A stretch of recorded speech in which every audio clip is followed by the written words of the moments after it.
गुरुर्ब्रह्मा गुरुर्विष्णु गुरुर्देवो महेश्वरः गुरु साक्षात् परब्रह्म तस्मै श्री गुरवे नमः। Good morning to all students.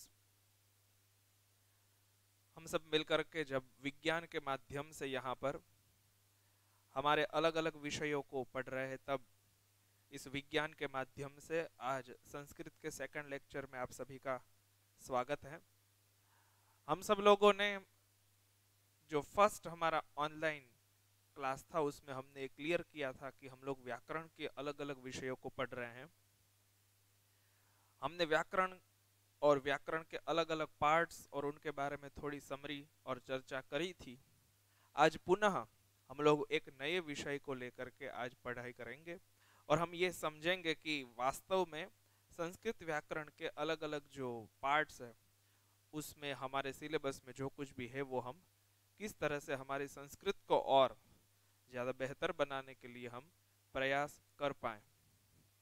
एक पार्ट हमने देखा था जिसका नाम था संबंधक भूत कृदंत, और उसके बाद हमने जो एक देखा था वो था विध्यर्थ कृदंत, और आज हम जो देखने वाले हैं समझने वाले हैं वो है हेत्वर्थ कृदंत। व्हाट मीन्स ऑफ हेत्वर्थ कृदंत? सबसे पहले तो यहाँ पर हेत्वर्थ कृदंत दिया गया। ये हेत्वर्थ और कृदंत ये दोनों शब्द को पहले हम क्लियर करेंगे। संस्कृत में एक बहुत बड़ी बात और अच्छी बात यह है कि आप जो कुछ भी पढ़ेंगे उसमें उन शब्दों के अर्थ को यदि आपने जान लिया तो ये क्लियर है कि आप जो कुछ भी जानोगे, जो अर्थों को पहचान पाओगे, तो आपका वो पूरा सब्जेक्ट क्लियर है। तो सबसे पहले तो हमें ये पहचानना पड़ेगा कि ये है क्या। व्हाट मीन्स ऑफ हेत्वर्थ? ये हेत्वर्थ क्या है? सबसे पहले तो हमें इसका संधि विच्छेद करना होगा। ओके,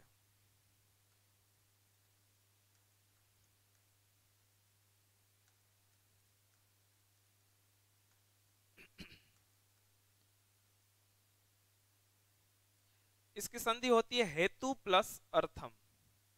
हेतु का जहां पर अर्थ हो, हेतु मतलब कोई रीजन हो, कोई कारण हो कि जिसकी वजह से हम ये कर रहे हैं, उसके लिए ये हेत्वर्थ है।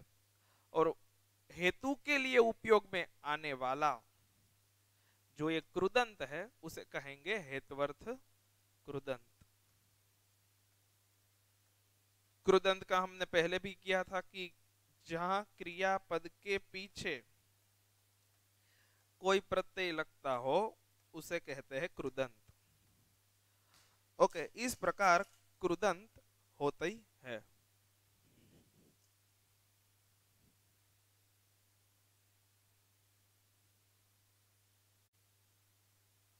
गुरुर्ब्रह्मा गुरुर्विष्णु गुरुर्देवो महेश्वरः गुरु साक्षात् परब्रह्म तस्मै श्री गुरवे नमः। Good morning to all students. आप सभी का ऑनलाइन क्लासेस में संस्कृत विषय के यहाँ पर हमारे लेक्चर में जो ऑनलाइन है उसमें आप सभी का स्वागत है। हम सब अलग अलग विषयों को अभी घर पर बैठ करके ही वर्चुअली पढ़ रहे हैं और हम सब अपनी निष्ठा और पूरी लगन के साथ अलग अलग विषयों को आत्मसात करने का जब प्रयास कर रहे हैं, उसमें आज हमारा सेकंड लेक्चर जिसमें हम लोगों ने ग्रामर का एक पार्ट क्लियर कर लिया, अब सेकंड पार्ट को हम क्लियर कर रहे हैं। हमने इससे पहले जब व्याकरण को प्रारंभ किया गया, जो हमारे 8th में भाषा सज्जता के नाम से चैप्टर दिए गए हैं, उसमें एक जो हमारा पॉइंट था वो था संबंधक भूत कृदंत, और उसके बाद हमने सेकंड जो क्लियर किया वो है विध्यर्थ कृदंत। संबंधक भूत कृदंत आप सभी को याद ही होगा कि जिसमें संबंध को दिखाया गया हो, दो संबंधों को एक करके जहां पर दिखाया गया हो वो है संबंधक कृदंत, और दूसरा जो है वो है विध्यर्थ कृदंत, मतलब जहां पर किसी नियम को, किसी विधि को बनाने के लिए जब उपयोग किया गया हो तब होता है विध्यर्थ कृदंत। और आज हम जो ये सीखने वाले हैं वो है थर्ड हेत्वर्थ कृदंत। ये हेत्वर्थ कृदंत क्या है वो सबसे पहले हम क्लियर करेंगे। पहले तो हमें ये समझना पड़ेगा कि ये कृदंत का नाम क्या है। क्लियर? तो सबसे पहले तो हम नाम को जानेंगे। कृदंत का नाम है हेतवर्थ। हेतवर्थ शब्द को ब्रेक कर दे तो हेतु प्लस अर्थम। जहां कोई हेतु हो, कोई रीजन हो, कोई कारण हो, और उसके लिए अर्थ मतलब उसके अर्थ के लिए जब हम कुछ करें तो वो बन जाता है हेत्वर्थ। और कृदंत मतलब वो तो हमने पहले भी क्लियर किया था कि किसी भी क्रियापद के पीछे लगने वाला जो अंत में प्रत्यय है वो हो जाता है कृदंत। तो हम लोग यहाँ पर अलग अलग कृदंतों के बारे में जब चर्चा कर रहे हैं तो ये हमारा थर्ड जो है हेत्वर्थ, ये हमारा एक प्रकार हो गया। अब हम ये प्रत्यय कौन सा है और किस तरह से बनेगा ये हम समझ लेंगे। ओके, हम लोग ये क्लियर करेंगे कि हेतवर्थ के लिए कौन सा प्रत्यय लगेगा।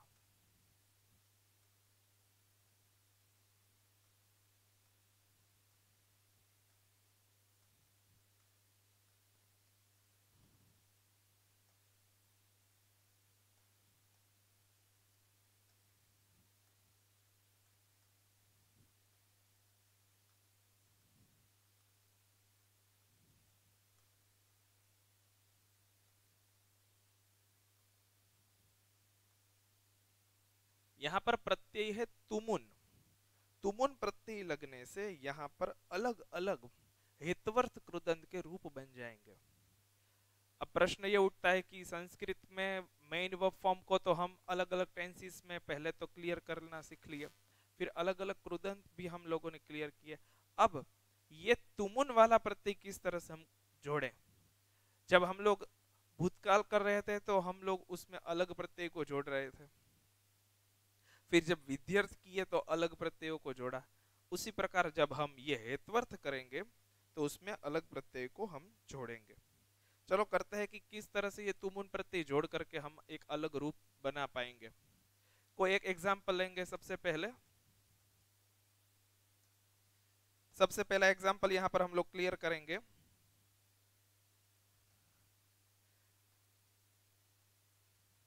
पठ क्रियापद है, ये मूल क्रियापद है।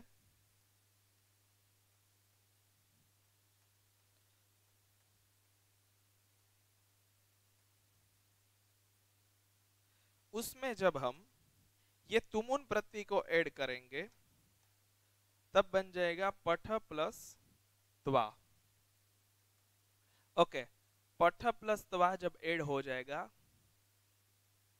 तो उसमें हम लोगों ने एक बार जब ये किया तो पठित्वा रूप बन गया।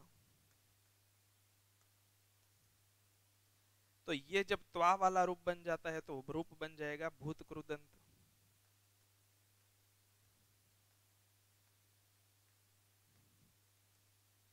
फिर और एक जब हमने प्रत्यय को जोड़ दिया तो प्रत्यय जोड़ देने से और एक अलग सा कृदंत बन गया। जब हम लोगों ने उसको बनाने के लिए विध्यर्थ का प्रयोग किया तब तव्य, तो ये बन गया पठितव्य।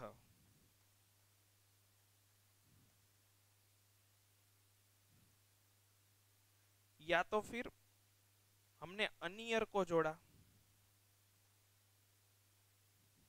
तो अनियर को जब जोड़ दिया तो बन गया रूप पठनीय।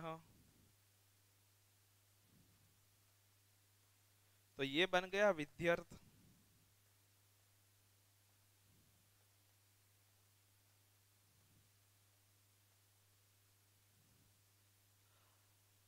लेकिन अब हमको जो बनाना है वो है तुमुन प्रत्यय वाला। तो पट के पास हम तुमुन लगा देंगे तो क्या बन जाएगा, पठ प्लस तुमुन इक्वल पठ। अब तुमुन में से सिर्फ बचेगा तुम, तो यहां पर सिर्फ लगेगा तुम। और जो मेन वर्ब फॉर्म होगा उसका जो लास्ट वर्ड ठ है उसको ई लग जाएगा पठी तुम। इस प्रकार पठ प्लस तुमुन तो हो जाएगा पठी तुम। ओके,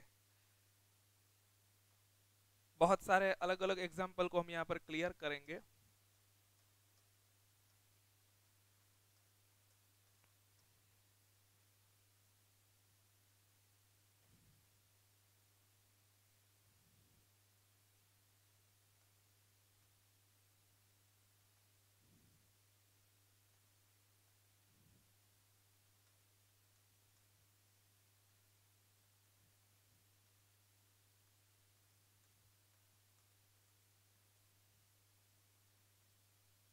सबसे पहला वस,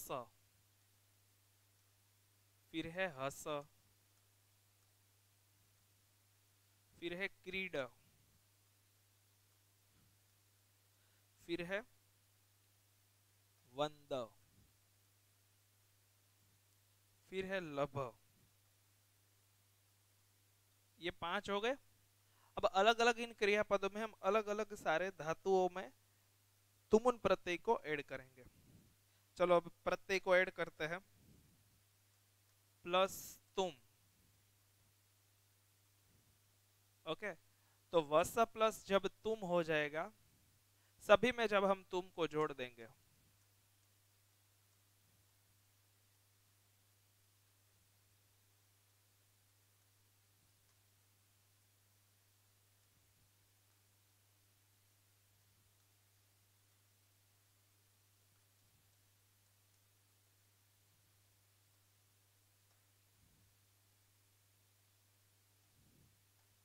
अब आंसर लिखेंगे वस प्लस तुम, तो व स और फिर तुम जोड़ दिया, तो लास्ट वर्ड जो था उसको ई हो जाएगा, तो वसी तुम। तो उसी तरह यहां पर बन जाएगा हसी तुम, तो यहां पर बन जाएगा क्रीडी तुम। आई होप आप लोग घर पर बैठ करके बोल ही रहे होंगे मेरे साथ, क्योंकि जैसे अपने क्लास में पढ़ते हैं तो उसी तरह यहाँ पर लाइव में भी हम लोग उसी तरह पढ़ेंगे। फिर वंदी तुम,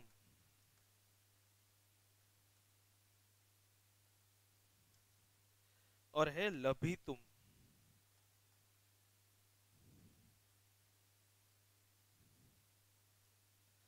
ओके, ये 5 हो गया। वसी तुम, हसी तुम, क्रीडी तुम, वंदी तुम और लभी तुम।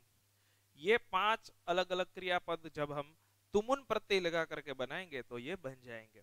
ओके, अपने ये नहीं भूलना है कि जब हम तुमुन प्रत्यय को ऐड करते हैं तब यह अलग अलग प्रत्यय और कृदंत के जैसे अर्थ थे, उसी तरह यहां पर हेतु का अर्थ है, मतलब उसके लिए। हम वसीतुम मतलब उसके लिए हेत्वर्थ, या तो हंसने के लिए, खेलने के लिए और प्रणाम करने के लिए, लाभ प्राप्त करने के लिए, तो उसके लिए वैसा जब अर्थ होगा तब ये सारे एग्जाम्पल्स हमको काम में आएंगे। इस प्रकार से ये अलग अलग एग्जाम्पल्स क्लियर होते हैं। ओके, और भी कई सारे उदाहरण हैं जिसको हम क्लियर करेंगे। मैं यहाँ पर आपको लिखवा रहा हूँ, आप इसको फिर कॉपी भी करेंगे और ऐसे अलग अलग धातुओं को फिर स्वयं भी बनाएंगे। क्लियर? ओके,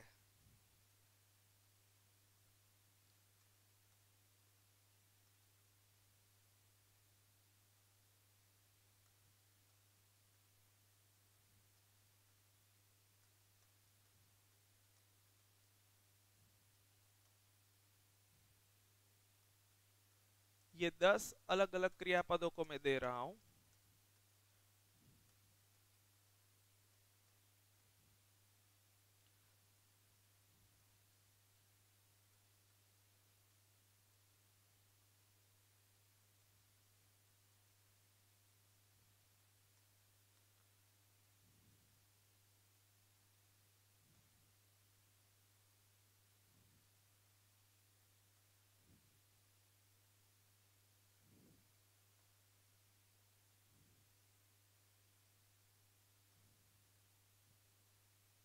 ये 5 और भी 5 दे रहा हूं।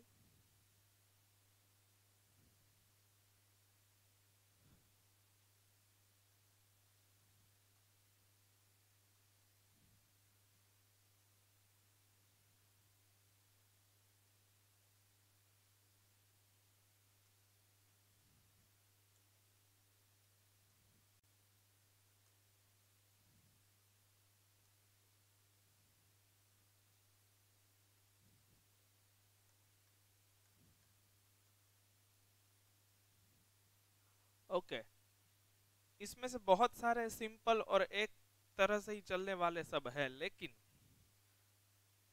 कोई दो तीन ऐसे हैं जो अलग से हमारे यहाँ संबंधक और हेतवर्थ में बदल जाते हैं।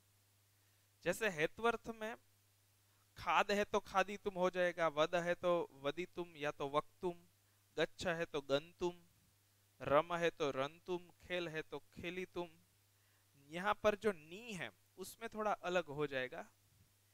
नी का जब हम करेंगे तो नी का हो जाएगा ने, तो बन जाएगा ने तुम। और फिर जब कथ है तो कथ में बन जाएगा कथयितुम तुम। ओके, और जब वंद है तो उसका तो सिंपल ही है वंदी तुम। उसी प्रकार यहां पर मुच का हो जाएगा मोक, मोक तुम। आगच्छ और गच्छ तो दोनों सेम है, सिर्फ उपसर्ग का फर्क है। लेकिन इस तरह यहां पर जब लास्ट में म आता है तो र और फिर म का हो जाएगा न और बन जाएगा तुम, रन तुम। अब ये प्रश्न उठता है कि क्यों म का न हो गया, तो उसके लिए हमें एक कोष्टक जो हमने संधि में क्लियर किया था वो हम क्लियर करेंगे। जैसे कोष्टक है कि 5 शब्द होते हैं, क, च, ट, त और प। तो इसके साथ ख, ग, घ और ग, ये 5 होते हैं। फिर इसके साथ छ, ज, ज और होते हैं य। इसके साथ ट, ठ, ड, ढ और ण।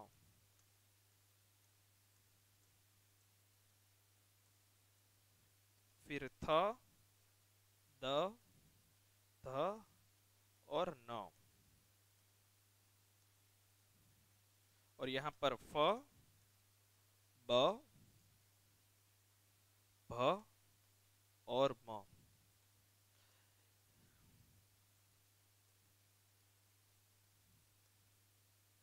ये सब विदाउट वोवेल है, इसीलिए आधे आधे यहां पर हमने लिखे हैं। ओके ओके, तो ये अलग अलग 5 टेबल जो है, अब इनको क्या कहेंगे? इसको बोलेंगे क वर्ग, इसको कहेंगे च वर्ग, इसको कहेंगे ट वर्ग, इसको कहेंगे त वर्ग, इसको कहेंगे प वर्ग।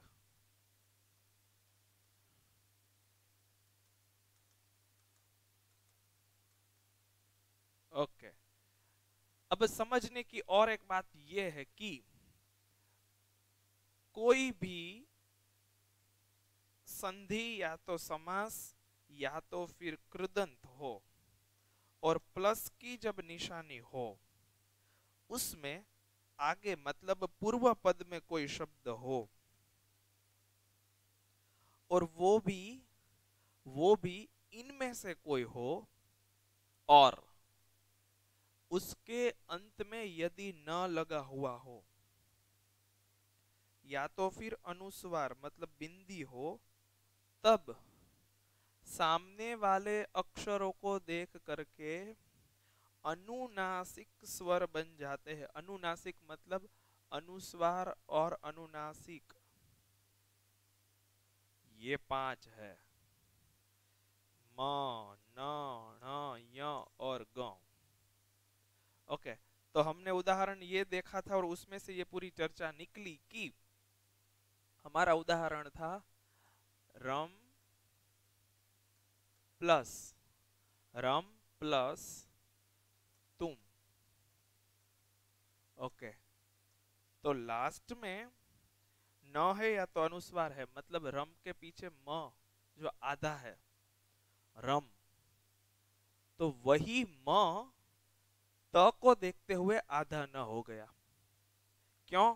बोले त का जो अनुस्वार है वो न है, तो सामने त है, इसीलिए यहाँ पर जो रम का ऊपर वाला अनुस्वार जो हमें आधा दिखाना था वो यहाँ पर म का हो गया र और न, क्योंकि सामने तुम है। ओके, तो त की वजह से, क्योंकि यहाँ पर त है, तो त की लाइन में आप क्लियर देखेंगे कि यहाँ पर न आ गया।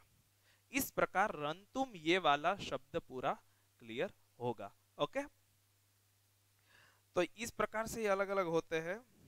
ओके, हम लोग यहाँ पर चर्चा कर रहे थे अलग अलग क्रियापदों की। बहुत सारे तो मैंने क्लियर करवा ही दिए हैं।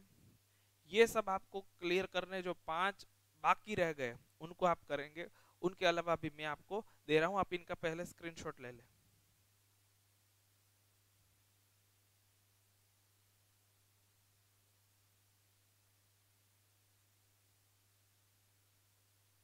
ओके, और भी अलग अलग धातुओं को हम लोग यहाँ पर क्लियर करेंगे, जैसे कि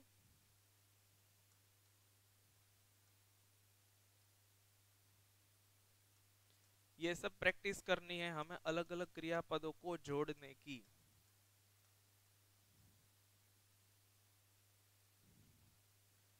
पहले आपको इस तरह से पूरा टेबल बनाए कि मान लीजिए आपने यहाँ पर ऐसा लिखा हस, फिर लिखा वस, फिर लिखा है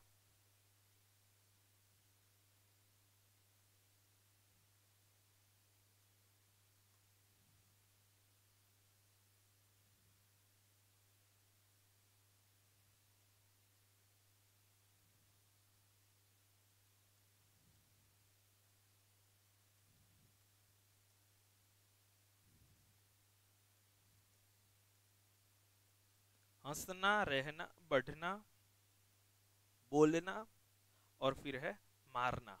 ये 5 क्रियापद है। अब यहाँ पर मैं आपको ब्लैंक्स दे रहा हूं। ओके, और काउंस में यहाँ पर मैं आपको ये लिख दूंगा कि आपको कौन से प्रत्यय लगाने हैं। तो त्वा, तुमुन, फिर है अनियर, फिर है तव्य, और फिर है तुमुन।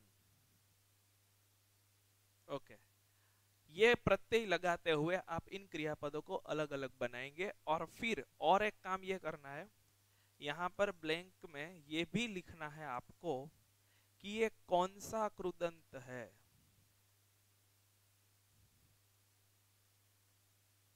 तो ये कौन सा कृदंत है ये भी आप लोग क्लियर करके लिखेंगे, ये भी आपका एक होमवर्क है। ठीक है, तो ये प्रैक्टिस हम लोग करेंगे।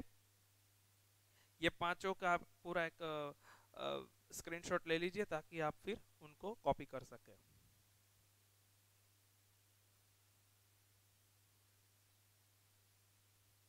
ओके, तो ये हो गया हमारा हेतवर्थ कृदंत। समरी कर ले हेतवर्थ कृदंत की। हेतवर्थ कृदंत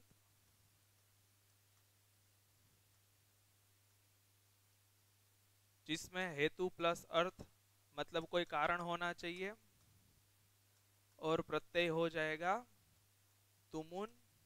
एक उदाहरण को ले ले कि भाई हस प्लस तुम रूप बन गया हसी तुम।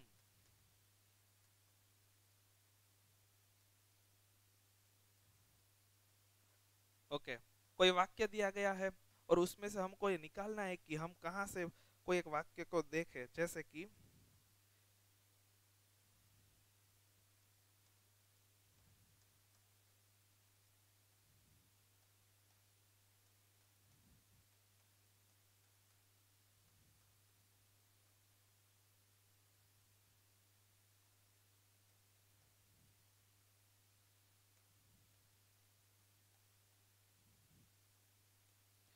सा क्रीडितुम इच्छति। तो यहाँ पर 3 पद है कि वो खेलना चाहती है। तो वहां पर कैसे पता चलेगा? तो सिंपल सा अर्थ है कि जहां पर तुम प्रत्यय लगा हो और पूरा क्रियापद जब बनता हो तो समझ लीजिए कि ये पूरा पद ये हमारे लिए हेत्वर्थ कृदंत है।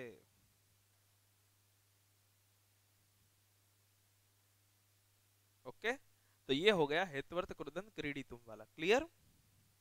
ओके, आगे कर रहे हैं हम लोग अव्ययी। हमारा एक बहुत सुंदर एक विषय है जहां पर हम लोग अव्ययी के बारे में चर्चा करेंगे। ये अव्ययी क्या है पहले हमें ये समझना पड़ेगा। What means of अव्ययी? अव्ययी अर्थात क्या? हम अव्ययी किसे कहेंगे?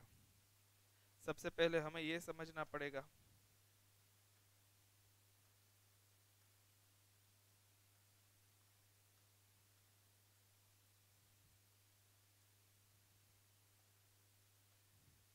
पहले हम लोग अव्ययी क्या है ये समझेंगे।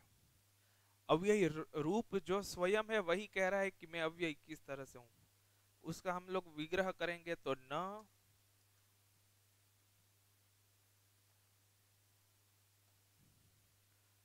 व्ययः इति अव्ययः। डेफिनेशन ये होगा कि जिसका कोई व्यय न हो। जिसका कोई व्यय न हो मतलब जो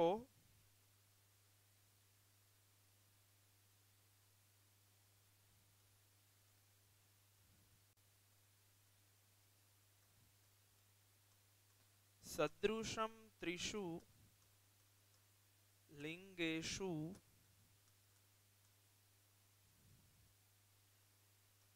वचनेषु विभक्तिषु।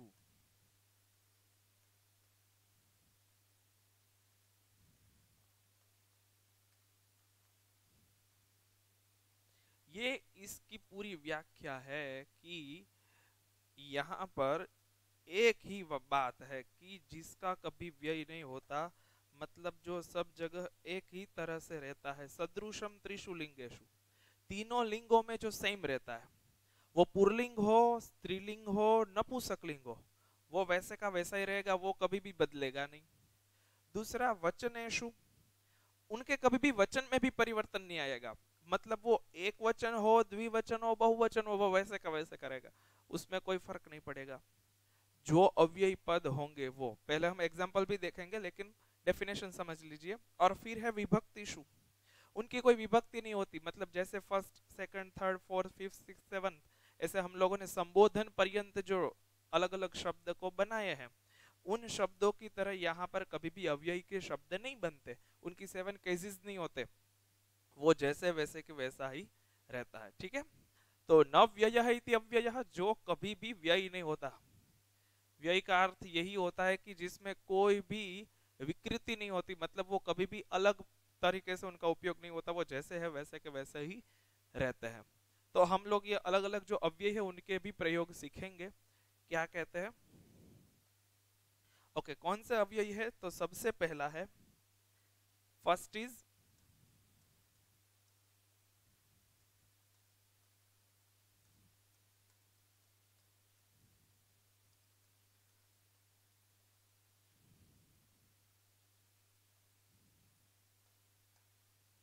ओके, सबसे पहला है, हमारी बुक में ये सारे दिए गए हैं कौन कौन से ये सारे अलग अलग अव्यय है। पहला यदा तदा,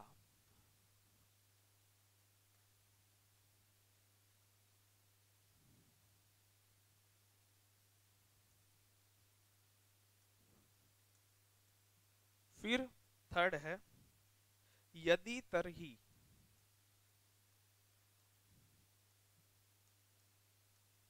वैसे एक साथ दिए गए लेकिन हम लोग अलग अलग इसे क्लियर करेंगे ताकि एक एक शब्द हम जान पाए। फिर यथा तथा,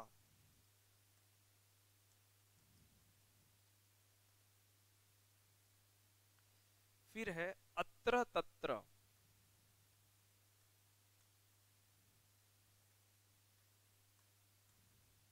ओके, उसके बाद है अपि और अन्यथा,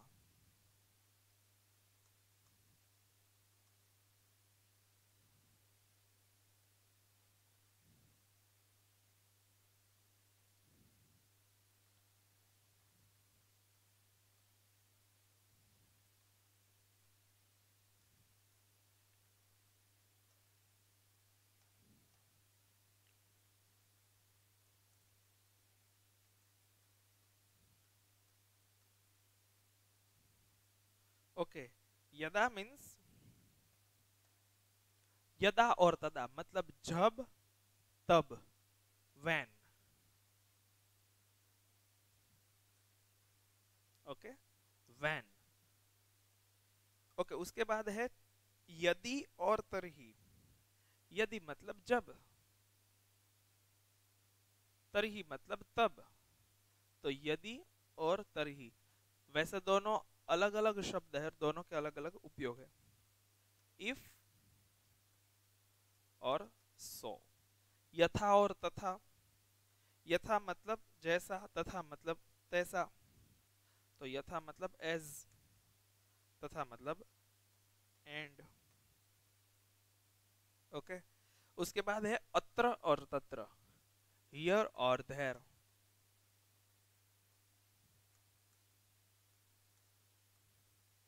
अपि मतलब वैसे बहुत सारे अर्थ है, लेकिन यहाँ पर अपि का अर्थ वैसे बट होता है, लेकिन अल्सो भी होता है। ये सारे अव्यय ऐसे हैं कि जिनका कोई एक अर्थ नहीं होता, इनके बहुत सारे अर्थ होते हैं। तो अलग अलग जिन अर्थों में उनके उपयोग है, उन अर्थों को हमें जानना होगा। बेसिकली हम लोग जो शब्द को जिस तरह से बोलते हैं, तो उन अर्थों का अलग एक प्रयोग होता है, और उन शब्दों का भी अलग एक प्रयोग होता है। लेकिन जब जिस वाक्य में वो जिस तरह से फिट बिठाया गया है, और तब जो उसका अर्थ है, क्योंकि अव्ययी के जैसे वचन, लिंग और विभक्ति नहीं होती, उसी तरह उनके अर्थ भी नक्की नहीं होते हैं। वो अलग अलग अर्थ और वाक्य के अनुसार अपना परिवर्तन करते हैं। अन्यथा मतलब इफ नॉट। क्लियर? ये हमारे पहले 10 है, आप इनका स्क्रीनशॉट ले लीजिए।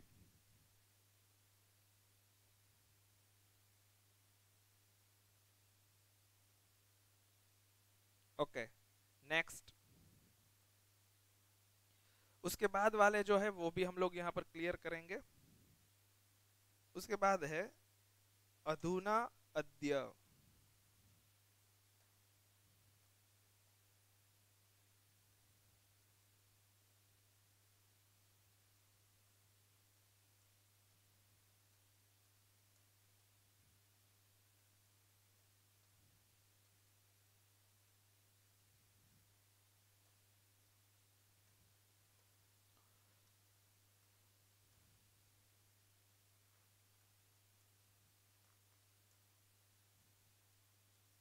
वैसे समयवाचक सभी शब्द अव्ययी होते हैं, वो कभी एक तरह से नहीं चलते। यहाँ पर अद्य एक शब्द का ही उपयोग किया गया है, लेकिन प्रायः सभी समय के शब्द जो होते हैं वो अव्यय होते हैं, वो कभी भी अलग अलग नहीं होते।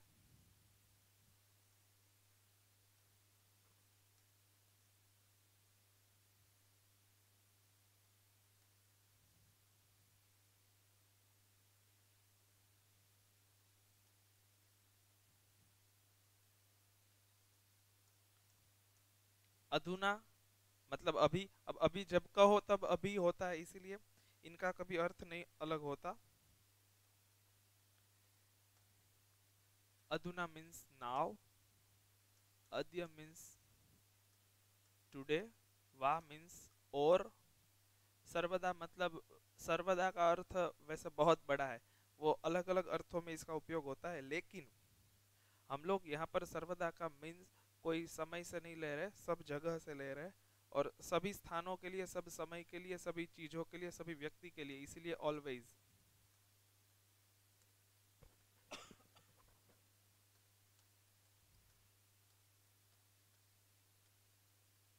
अन्यत्र, एल्सवेयर, और लास्ट में है एव, मतलब ए। इसका ऐसे ही उपयोग होता है। लास्ट दो है।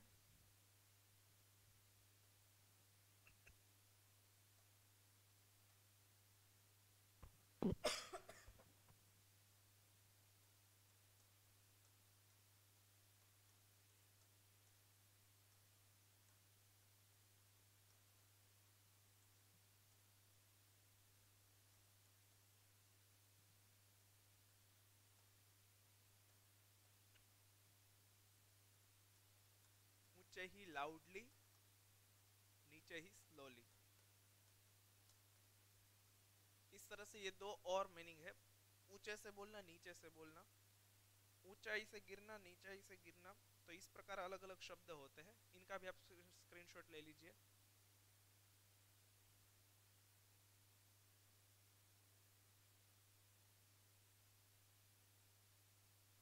ओके, इस प्रकार हम लोगों ने यहाँ पर हमारा पूरा जो ये अव्यय वाला जो प्रकरण था वो क्लियर किया।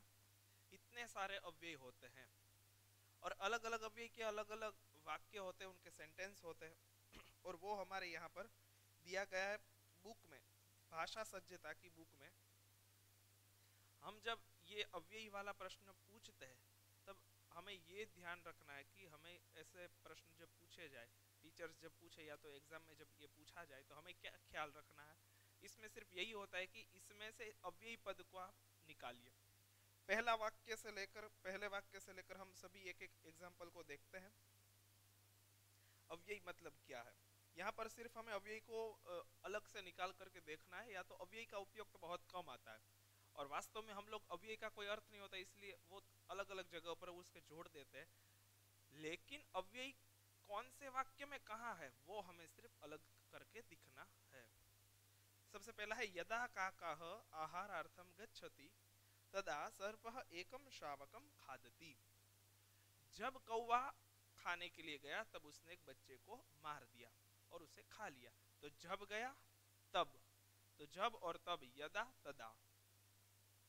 सेकंड है यदि तरही, जब ये तब ये, जो अने तोनो जे આપણે ગુજરાતીમાં अर्थ છે એજ, यदि ऐसा हुआ तब ऐसा करेंगे। तो यदि धनम दास्यसि तरही सह गमिष्यति, यदि तुम धन दोगे तभी वो जाएगा, ऐसा। फिर कहते हैं थर्ड है यथा तथा, जैसा तैसा। यथा तथा का अर्थ ये हो जाएगा, मतलब यथा राजा तथा प्रजा, जैसा राजा होता है वैसी ही प्रजा होती है। और फिर है अत्र तत्र, अत्र मतलब यहाँ पर, तत्र मतलब वहां पर। तो कहते हैं कि अत्र अनेकानि चित्राणि सन्ति, यहाँ पर बहुत सारे चित्र हैं। तत्र वितरण व्यवस्था अस्ति, वहां पर उसे वितरित किया जाता है। तो यहाँ और वहां, इस प्रकार। और फिर है अपि, अपि का एक अर्थ बट भी होता है और अल्सो भी होता है। આપણે ગુજરાતીમાં જેમ પણ, તો પણનો બે अर्थ થાય, અને પણ થાય અને હંમેશા આમ પણ, આવો પણ अर्थ થાય। गुरुदेव अहम अपि तव शिष्यम भवितुम इच्छामि, मैं भी अल्सो, मैं भी आपका शिष्य बनना चाहता हूँ। अन्यथा, इफ नॉट मतलब नहीं तो, जो તમે नहीं आवो तो अन्यथा શું થશે, तो नहीं तो શું થશે એમ।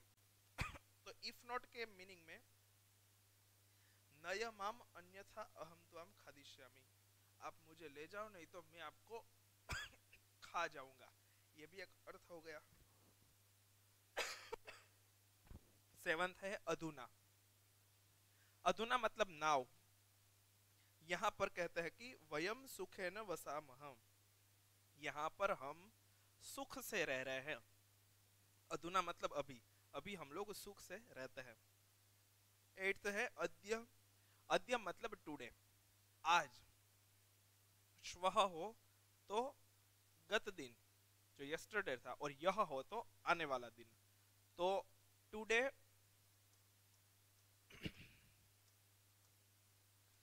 टुमारो,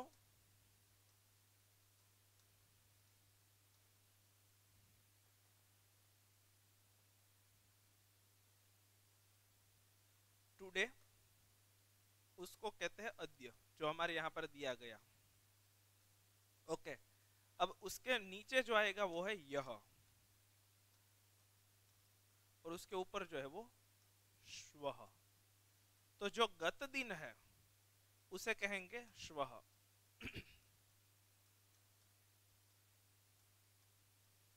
जो आने वाला दिन है उसे कहेंगे यह। तो कल, आज और आने वाला कल, ये पूरा है। यहाँ पर येस्टरडे, यहाँ पर टुडे और यहाँ पर टुमारो, ये तीनों अलग अलग अर्थ हो जाएंगे, ठीक है।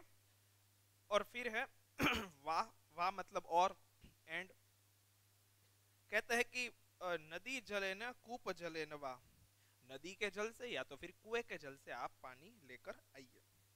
सर्वदा मतलब ऑलवेज, हमेशा, प्रायः। कहते हैं कि अहम सर्वदा सत्यम वदामि, मैं ऑलवेज सत्य ही बोलता हूँ। और फिर कहते हैं एव, एव मतलब ए, जैसे ए एन ध है तो वो जब ए लग जाता है तो फिर यही, ये फिक्स है, यही होने वाला है। एव એટલે ગુજરાતીનું જ, આમ જ થશે, આમ જ કરવું, આમ જ બોલવું, આ જે જ છે તે। तो संतोष एव पुरुषस्य परम निधानम, संतोष ही पुरुष का परम निधान है। फिर है ऊंचे ही मतलब लाउडली बोलना, या तो ऊपर से बोलना ये, और नीचे ही मतलब स्लोली बोलना, ऊंचे से बोलना या तो नीचे से बोलना, इस प्रकार ये अव्यय है। ओके, तो इस प्रकार आज हमने हेतवर्थ कृदंत किए, अव्यय किए, ठीक है। आप सबको इस प्रकार पूरा जो हमारा ये ग्रामर का, भाषा सज्जता का जो टॉपिक था वो मोस्टली क्लियर हमने कर लिया है। हमें इस सेम में कुल बातें ये ध्यान में रखनी है कि एक है हमारा संबंधक भूत कृदंत, सेकंड है हमारा विध्यर्थ कृदंत, उसके बाद है हमारा आज जो हमने किया हेतवर्थ कृदंत, और उसके बाद है अव्यय। ये सारी बातें हम लोग यहाँ पर जो क्लियर कर चुके हैं, वही एग्जाम में हम लोगों को पूरी प्रिपरेशन करनी है। आज का होमवर्क हम लोग क्लियर कर ले, जो उसके पहले दिया गया वो भी होमवर्क आपको क्लियर करना है, जो यहाँ पर है।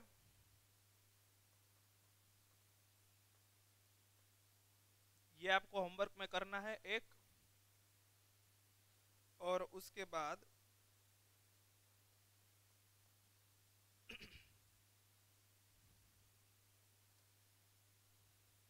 जो पहले दिया है वो,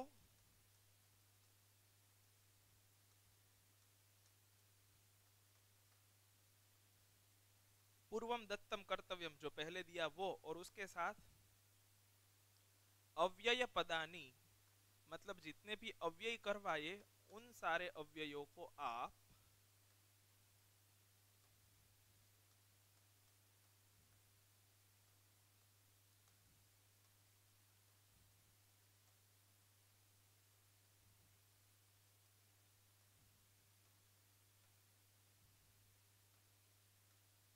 पांच बार लिखना है, सारे अव्ययों को विथ मीनिंग। ओके,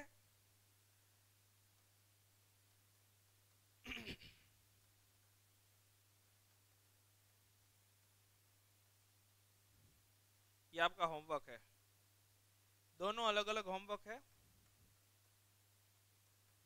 पूर्वम दत्तम कर्तव्यम जो है वो संबंधक कृदंत, वो हेतवर्थ का,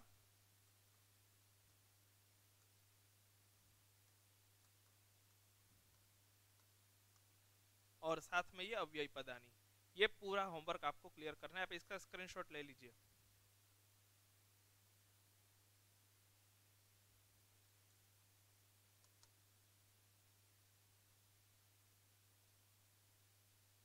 ओके, तो ये हमारा हो गया होमवर्क वाली बात।